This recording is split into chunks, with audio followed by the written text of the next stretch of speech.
Fred Matiang'i is a very clean man. She was Fred nodding. Matiang'i is as antiseptic as Uric Pharmacy. He is as Caesar's wife. And this is why. Let me tell her why Dr. Matiang'i is one of one in this nation. When we had an education crisis here in this country, the only person who made changes, in fact, she's a beneficiary of Matiang'i education. Maybe she's only maybe aggrieved maybe because of one or two things. But education, if you ask all stakeholders, parents, students, even policymakers at grassroots levels, they never have seen excellence as during Matiang'i. We listen to TV 47 because we moved from analog to digital, courtesy of who? Dr. Matiang'i. It was Dr. Matiang'i who ensured that the fiber cable that Kibaki had terminated at Mombasa is now in the last mile to your home village in Kadem, in Migori. It was Dr. Matiang'i when he was in Interior that flushed away all terrorists from our borders and beyond and brought security from the remotest village to the city. You do understand that his River Yala saga during his time is still in question? Yes, there's a saga of River Yala, and the president he has asked the president, the current government, to do a public inquiry. Yes. Why are they not doing it? Because they know that he cannot be indicted. Sandra, you want to say something about that? Oh, thank you very much for giving me an opportunity. First of all, allow me to respectfully disagree with what my brother is saying. First of all, my brother, let me tell you that it has reached a point whereby we're not busy as youth. We're not busy with the grand opening that a leader is receiving. We are busy with a leader who wants to bring changes in this nation. If we're talking about grand openings, so someone landing in Kenya, there's no one in Kenya who has ever received a grand opening like His Excellency Honorable Raila Amolo Odinga. Right now, we are looking for a leader who can represent us. We don't want to talk about grand opening. Grand opening, even me, I can receive, but without something tangible that you're going to do to the nation, it won't make sense. Even if you're saying that people want him. Which people? We are the youths. Let's talk as youths. Sandra, let me tell you. Let me respond to her. Okay. The grand homecoming of Matiang'i was received by millions of Kenyans. And I can tell you what she is trying to refer is to Baba while you were away in 2015. In fact, when you compare to Matiang'i's homecoming, Baba while you were away's homecoming pales into insignificance. Because ours was peaceful, ours was people-centric, there was no chaos, there was no tear gas, because this is a man that people want to commemorate. Okay. And I want to ask her, Atieno, today ODM is launching ODM at 20 in Kisii. Why do you think they went to Kisii? So that they want to try and rub shoulders and see if the Kisii people are still in ODM. The Kisii people are not in the Orange Democratic Party anymore. Frank, not you're any of our Kisii members of parliament, right? Not any of our MCs that were elected on ODM are on Sandra, finish up. Okay, thank you. My brother is still repeating the same mistake that I'm trying to help him rectify. He's concentrating with the grand openings. We're not doing the comparison between the leaders who are receiving grand openings, because a lot of leaders are receiving that. Right now, as youths, we want a leader who can bring change in our nation. We're not talking about the tribal cards or tribal lines. We want someone who can bring change. Because if we're talking about those, the grand openings, right now we are going to Kisii. It's not because we don't play tribal cards in ODM. We're trying to bring unity, to unite people. That's why we are going everywhere in the country. Yeah, my brother rectify on that. All right, Christine, you are a youth advocate, and Sandra here is talking about you need a leader who can represent you. And I know that the Gen Zs and youth have also been at the forefront of calling out, these leaders that have been there, because now you want to face them out and bring in new leadership, the young energy, the energetic ones. But if you're talking about leaders who represent you, then where does that leave the youth? Do they have a chance, or do they stand a chance to represent you at the presidential level? I think I'll first like to reflect on what our brother over there said. I think during the protests that we had, the Gen Z ones, there was a call for Dr. Matiang'i to actually, lead. which I do not, I would not like very clearly say where I lie with that, because I believe that we are a very political country. And sometimes I feel like we're going to be having such demonstrations, but someone will come in and try to push an agenda. So I'm not so sure if it was an agenda being pushed or it was the Gen Zs speaking for themselves. But as per now, I don't think we have a very particular leader that would say, yeah, we have a presidential leader as youths. And I feel like we are lagging behind in that sense. Because I feel like we have an issue of tokenism in our country and in our politics, whereby as much as we get leadership positions, it's not that much. It's not that much. And when we get those positions, mostly it is not for leadership purposes. We are not getting in there to be allowed to make policies. We're not getting in there to be allowed to sit in the decision-making tables. We are being invited to these places for decoration mostly. That is what I think.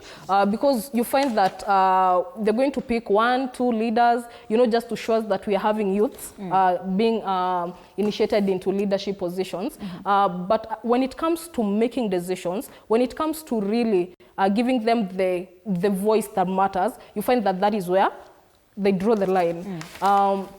I feel like currently we have a lot of, yes, we have possible leaders, but they're really not stepping up. So I feel like the responsibility that we have right now is to really call for these people. Let us have someone that is going out there. Let us push for our own young people to stand out so that we can vote for them. Because I believe that, you see, at the end of the day, it's not just about having a young person leading.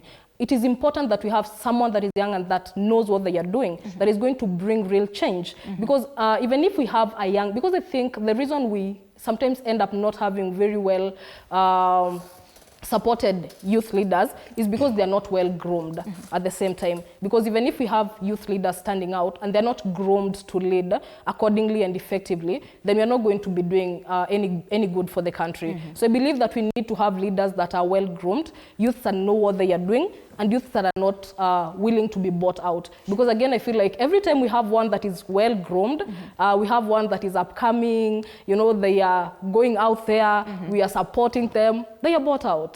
And then we go back to square one. So you don't have somebody who can stand firm and stand on business as the youth? That is how I feel. All right. Then what needs to be done to strengthen that youth league? If at all, you know, you would front a presidential candidate and they were to be silenced, what would you need to stand firm and stand on business? I feel like where we'd begin with would be us as youths. We need to be able to identify what we want.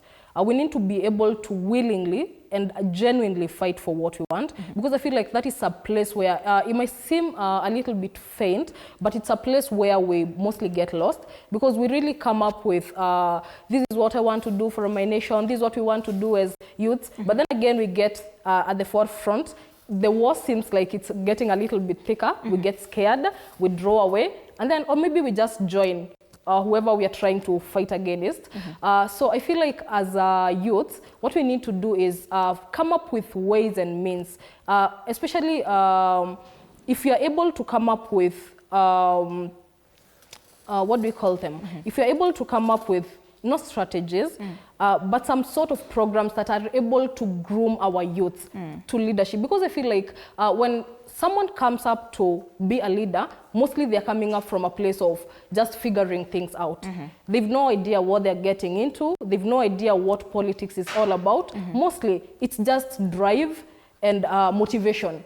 You know, a desire to change our nation, a desire to transform how things are. So I feel like we need to be able to groom our leaders, our young people to be leaders, so that we are able to have effective youth leaders.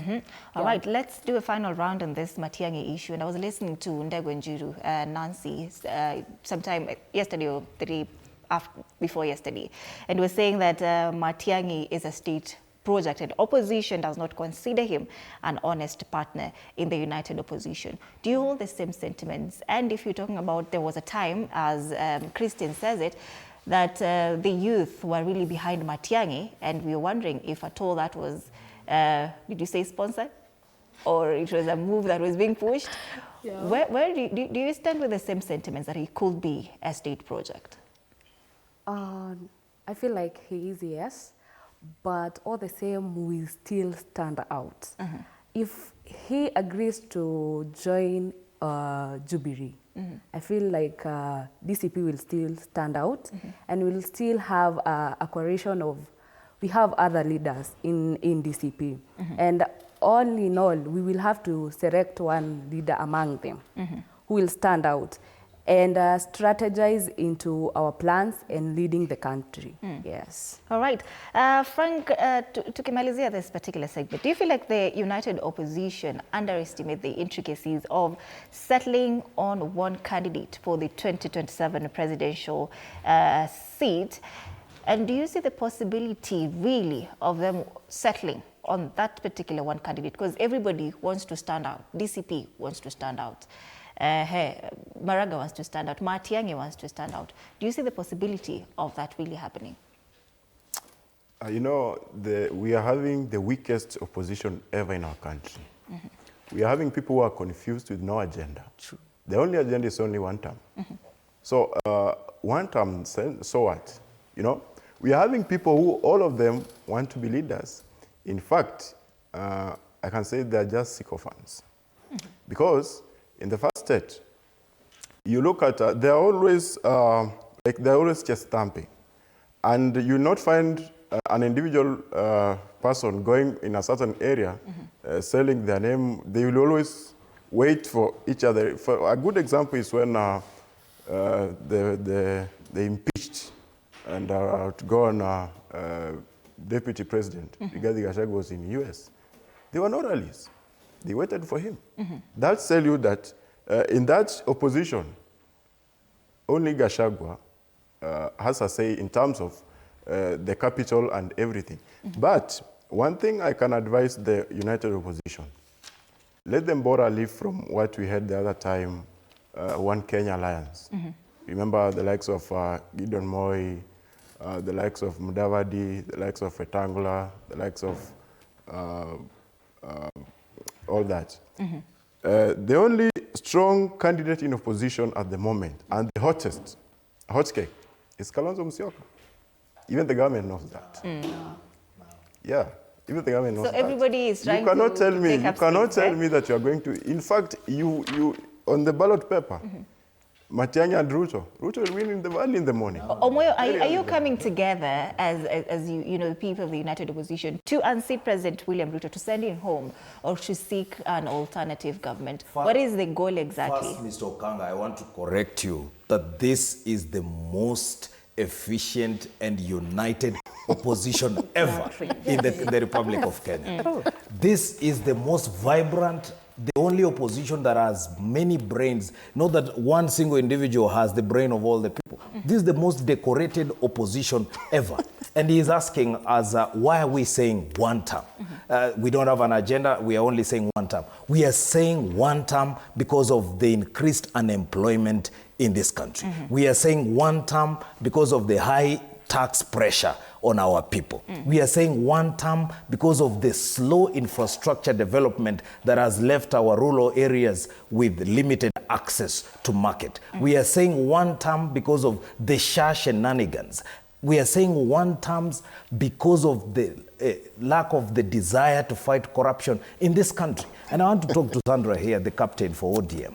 ODM has paled into insignificance, and they do not want to accept the modern reality. This is the reality, that the Kenya we want going forward is not going to be led by ODM. ODM, they are asking us, what is your agenda? And then I'm telling you, Sandra, this. ODM, we already know your candidate.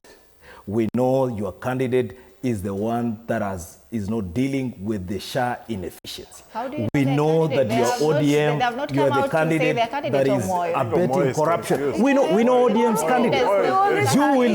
You will see ODM's candidate today. They will be in Kisii celebrating 20 years. You will